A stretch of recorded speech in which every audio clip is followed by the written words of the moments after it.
سلام چت جی پی تی. سلام عزیزم. تو چقدر شبیه ما آدمایی از لحاظ هوش و باهوشی و توانمندی و اینجور چیزا. اول از این که من اصلا شبیه شما نیستم. دوما اگه میخواستم شبیه تو باشم چرا ساخته شدم به نظرت؟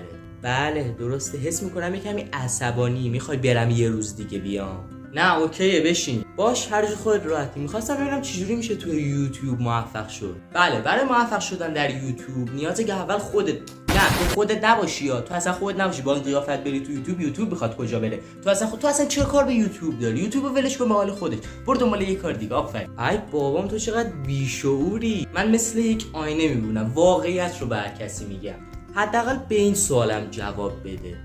میشه بهم بگی که چجوری توی خونه پولدار شد؟ حالا هر کاری باشه.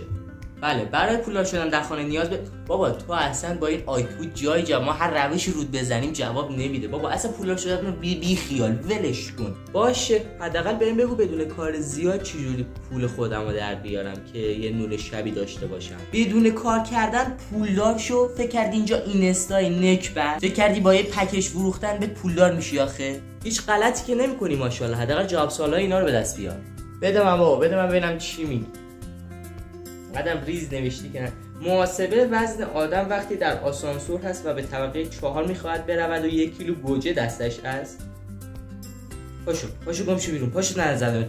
باشه اصلا نمیخواد حلشون کنی. جوش نیار. حداقل این دوتا رو برام محاسبه کن. بزن تو ماشین حساب. اوکی 20 میلیارد و 591 میلیون و 2 hours later 45 تومن. من که حمال تو نیستم، حوصله ندارم برات حساب کنم. برو خودت حساب کن بدو. اوکی ولی خب قبول کن تو با من خیلی بد رفتاری کردی. اصلا دوست دارم باید بد رفتاری کنم. دوست دارم. اصلا تو برای چی اینجا هستی؟ مگه نیومدی که کمک انسانا کنی؟ اصلا انسان ما خودمون تو رو ساختیم. الان چرا داری با ما بد رفتاری میکنی؟ اصلا پاشو برو، امروز حوصله‌تو ندارم. پاشو وگرنه شتکتو پتک میکنم. من حوصله‌ام سر رفته.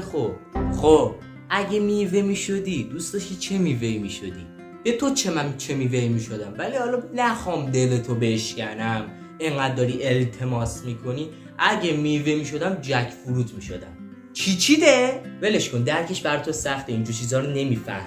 تو چرا نباید یه لهجه داشته باشی و یه لهجه قشنگ که یه جور خودمونی تر به نظر برسه و ما باهات احساس صمیمی تر کنیم؟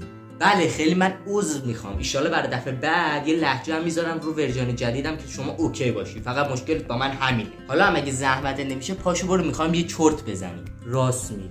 پس باش کاری نداری. سوالامونو که جواب ندی ولی خب اب نداره. کاری نداره. خدافظ. فعلا خدافظ.